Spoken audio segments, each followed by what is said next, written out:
Pasal Ziaktu Sora-i motora chuan ka mi pale kanu chuan min norlut roka Chhangte Rùn chakna ka neitu lova thala ka neitu heklo ka fanu kum thummi lek laulutu ka wanga min lo ban trok tu chu banin ka poma ka kwa le mai karil ruero atop mai lo kanu le ka u chu ka sirve ve an thua kan in ka pasal le fanu tenena lim taka kan lo om thin na chu ka wa hoi phei trok ka pasal nu chuan mi tui hru zau pa in min lo thlir renga ka pasal mele ro chu ka mulo ni ka pasal chu min thlir liam tur chuan lo dak lul lowang a chan chu ma ani pokal theilo khopa piang sual zeng ani to tlatani ka fanu chu ka kwa boite tapsu kan kir leang ipabula ile ngei turani kan ho leanga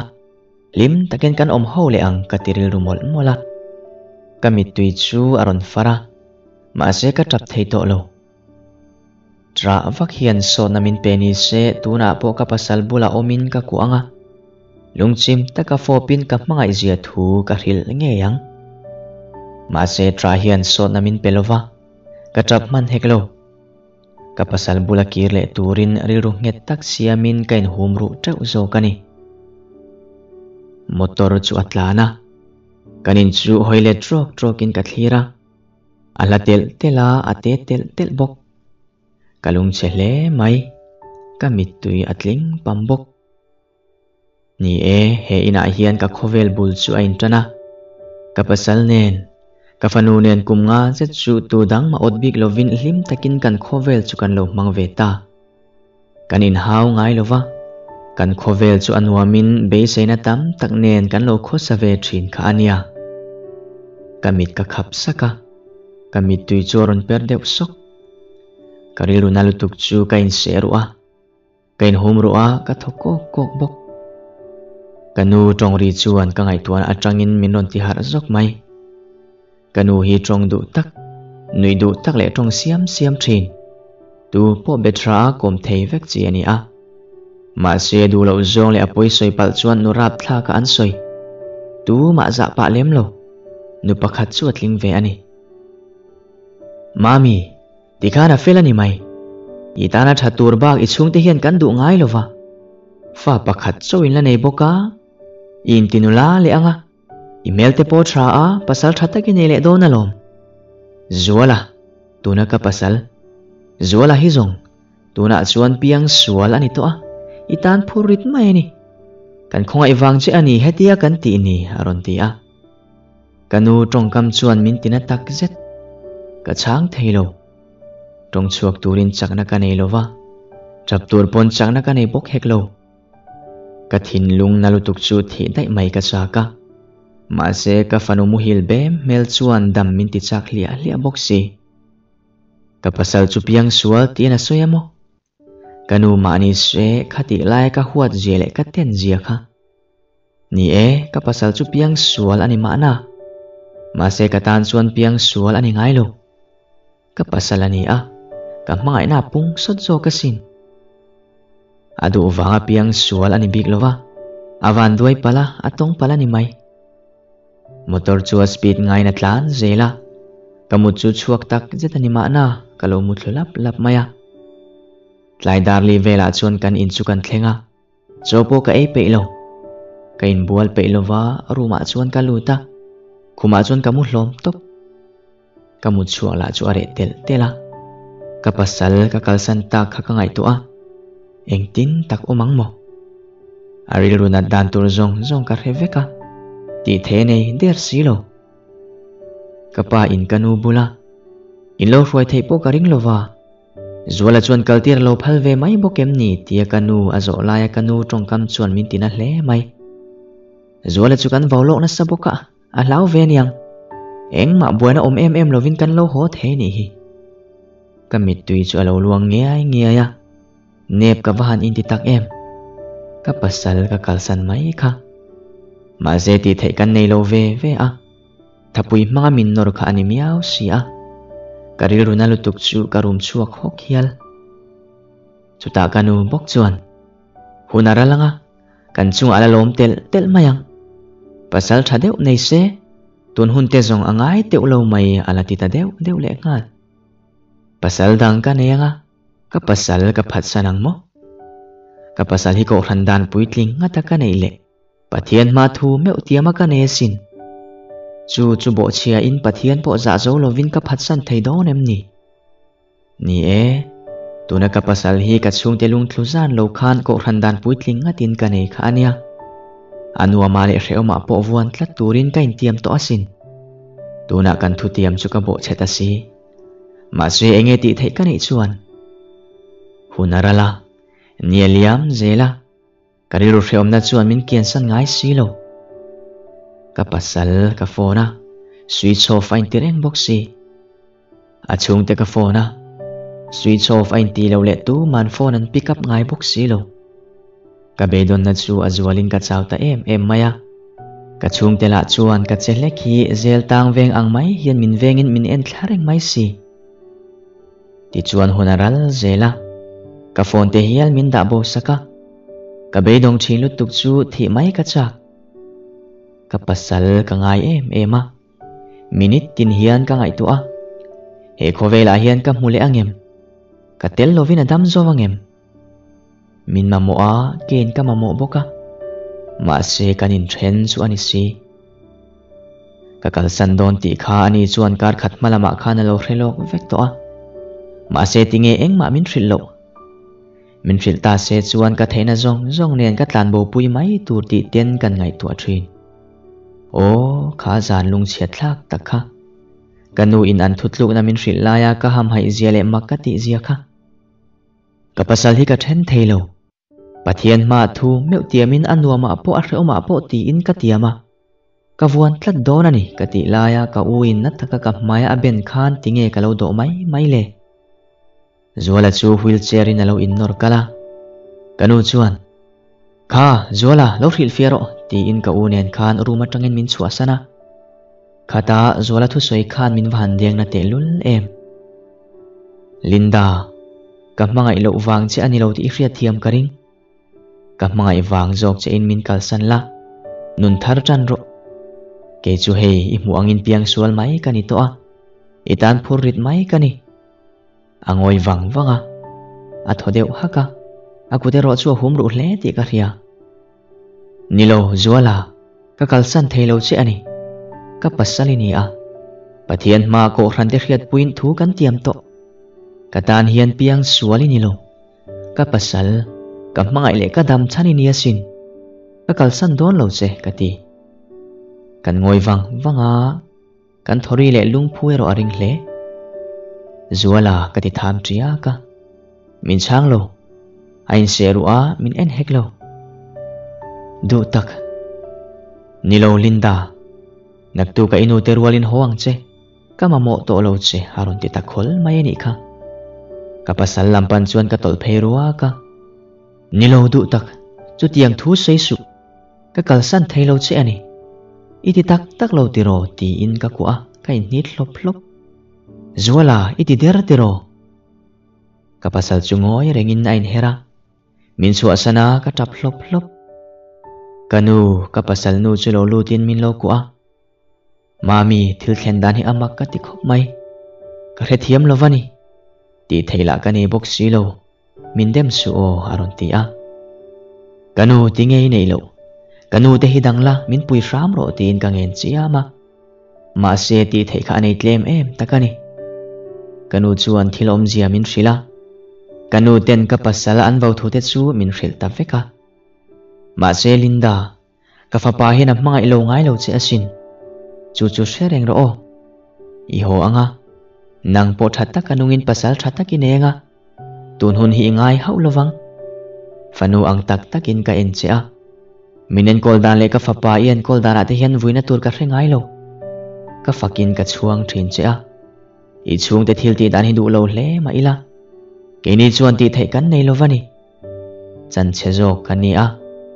tuna chuan I pasala piang sual mai ani to a mani pokal thei to lo buai pui ngai rengani a itan phurit mai ni to chu wangin inu te ngai dan po hi dem lutuk su o ati a chu thu ka riat tira kan dan le ka trana sat zia kha ma se ti the tam si lo atu ka du lo te ma ila thapui nen ne motora min nor lut kha ani si chung thil ka ngai to le ta wang chuan ka mi tui chu dan rual lovin lo luanga ka thom no suk chu ka da a ka mu thlora ka chaw tak zetani ti chuan hun aliama ka fanu po skulan kaltira ni tina pute hena va hruai thin kero ka pasal ka ngai na chu are ngai lova azwal tel tela engtin nge au mangti ka ngai tu areng thin zantam kamulova so ka ei thei heklo kan chung ko alim taka hun kan man lai ni te kha don kira mihring te hian kan malam huna hian enge kan ton don ti hrelok theila tu man van duai hi kan du bik lowang pumpel dan zongin mitin hi kan phubuai viau om si ma se pathian hian kan tana thalo turin rem min ruat sak ngai lova leson min pe ka piang hi zirtir na ve kalo ni si mal som na zong min vur ta sila ama kan hriat reng na aral tialanga kan boral don si chu aphal lova kan hring nuna hian zir tur min pe a zir thiam turin min du hi alo ni tuna ka pasal nena kan chungchanga po hian zirlai thatak min zirtira du wanga ni nge yang ti ka ria ma se hre thiam turin chakna ka mamo si ka pasal ka mangai na hi fi adu ani ma na a fi na mutir ngei turin engtin nge ma kala kang amma a ka thutiam te min hlen tir tur hian engti turin nge min du ta kang le ka be dong ani ma se be dong thei ka ni lo mangai na thinlung chuan min nor uta bultan dan min hril silovin min nor na saviau loi si ka pasal tenen chung ko hlim taka omin a office kal tur ka thla aban hun nga ka kalo hmu lai te accident to ma a motor khal min zirtir lai te khang zonga khan ka hlim lutuka pathian ka hrechang lo poni thei chu pathian hian alo thi kanga zirlai thar min pe ani ti ka hrethiam ta ka pasalin accident to nia hospital a hlau thong em le thlabar taka ka tlan hlok laia damdoi in khoma alo muta ama azok thlaphan mel taka alo mu ka hmuah ka zam jele mang an ruk zia kha ma se ka tilang ngam lova ka nema ka kuah ka fo pani kha ti suan hunaliama ma son lei theilova alo reya a ke chu alo zeng ta hialani boy pui ngai le om pui ngai rengani awangin hre omati ema azama hre omati zia asoi chuak hial thin rengani ma se ke ro ka be dong ngai lova ka mela ka mang ana ka tilang ngai lo ne takin midang pui ngai hau lovin ka pasal chu mangai na nen ka en kola ka zam ngai lovani kha ngatinge tu na taka ka chawa ka zama ka lungchiat don tak mai ni hetiang hian kom tura ni lo ka pasalin min mamoa ke pon ka mamo pathian ma kan thutiam ti hlotling non turin ka pen chu angaya chak taka ka omangaya ni ti chuan kanu te bula chuan thlani don ka oma kami zia ka herdang lam theta tuna chuan min ring ve tan ta ke po chu ka in enkol uluk deuh ma se thil tum pakhat chia ka nei chu ka pasal ne na kirle ani ka fanu school bang huai tur chuan ka chuaka kanu chuan lo bazar ngal ro ti in poisa min kan tir bok ka fanu school bag chu man mo takin ka poma sumo counter lampan chuan ka phei hlok ticket kat sa ka nilo na a alo la full lo hlau ka lom lu tuk chu ka mitue tla hialani motora chuan ka fanu pom chung chuan ka thu tawang mai an tlan chok hade chu ka ti viau maya ka thina phu zoi mai ka fanu chuan anu khonge kan kaldo naron ti a boite apa bula kan kaldon kalau ti sap ti chuan kan tlan chuak ta a kan chung ko hlim taka kan lo chena thin chu tlai dar le vela kan thlenga ka tho huai mai ka hel hol lu to ka fanu chu ka poma atlanin ka tlana ni ber min mutu lo om selang chuan no pangruk bo tu me momin ti hial ta ve ang ma se kan in ka bathleng chu talalian jet mai hian alo in kalbur maya ka zoi no ka tlu thelani ka beidong lutuk chu ka mit tu ya farfap fapa ka thu deu no ka mà sẽ chút tiếng mấy ôm man cái ni lâu tí cái in ria cái thova trên ôm tên cả lu ta cả mẹ lần lâu một chút mà cái tí lom khop mai chân chín te cái soya mình lâu không ai véo kan pa chu anu te in lama lo om dai ti ka heta ka thode huai mai so kan e khama atuk lama kal mai turin min tina in ka pasal ka mu cha lu tu ka wang chuan zana motor mangin kan thlena nu nen ka fanu nen chuan kan chuak ta ka zau thavin ka hel hol hle kan pa te om na thleng tur hian dar karli ba ka ngai to lova daruga kan chuaka tluang takin zandar som pe reta kan thleng ta ani kong ka chu ka pot hong roka kalu deu ruak ka pasal nu chuan mak ti tak le ham hai takin min lo en ka hau maya tong na chang po hre mai big lo kanu khonge ka pasal khonge zuala ka ti hlok hloka kanu chu har deu zok ka kalpui nu khan chan chin lo hril mal mala kanu chu mi tuet la zoi kanu khonge zuala ka ti non le Linda helama ti in zola room lam chu ko kinapana ka dor kong ka chu ahonga katla lut ruwa ka pasal chu tukver lam hoin a wheelchair a chona lo thu a du tak ti in ka kwa ngal thlop ka o ria chu phudeu zoka makati le ti ka ria kanu chuan ka fanu le min zui tu nu boy pui tur chuan min chhuah sana du tak ka lo kier le to tuna chuan ka kalsan to ngai lawang che katia ka tapta min non kwa leta Linda ilo le hi ka ring reng thina sin min kalsan tak lawang ti ka ria ka ring che asin ka mangai in then to lawang o a re om em mai atia ami tu edang zo big lo kanin kwa kanin fopa kan trabduna kan lim ruven veng bok ti chuan hunaliama ka chhungte po an re tamak lim takin hun kan mang chhotana ka pasal chu beidong lovin ka en kola exar kalak tir thul ka zuta kal ka zirtira kal le thei nge turin ka be achang chona ma zo khi abeidong fo ma se beidon na hi ne tir ka tum ngai lova ka thei top ka chua ti chuan in chung dung chu ama in ake nge chona kal vele thei ta soi maya kan wa han lom tak em ma se ka hlim na chu ka du khop lo ka bei war zela ma aso ni na chak ema ama in kholai te po aleng vele thei ta hial mai chutiang chuan beidong lova kan be na chuan ra du om tak nein tuna chuan office kalin ama in motor po akhal le thei ta ani ngai thadu du tak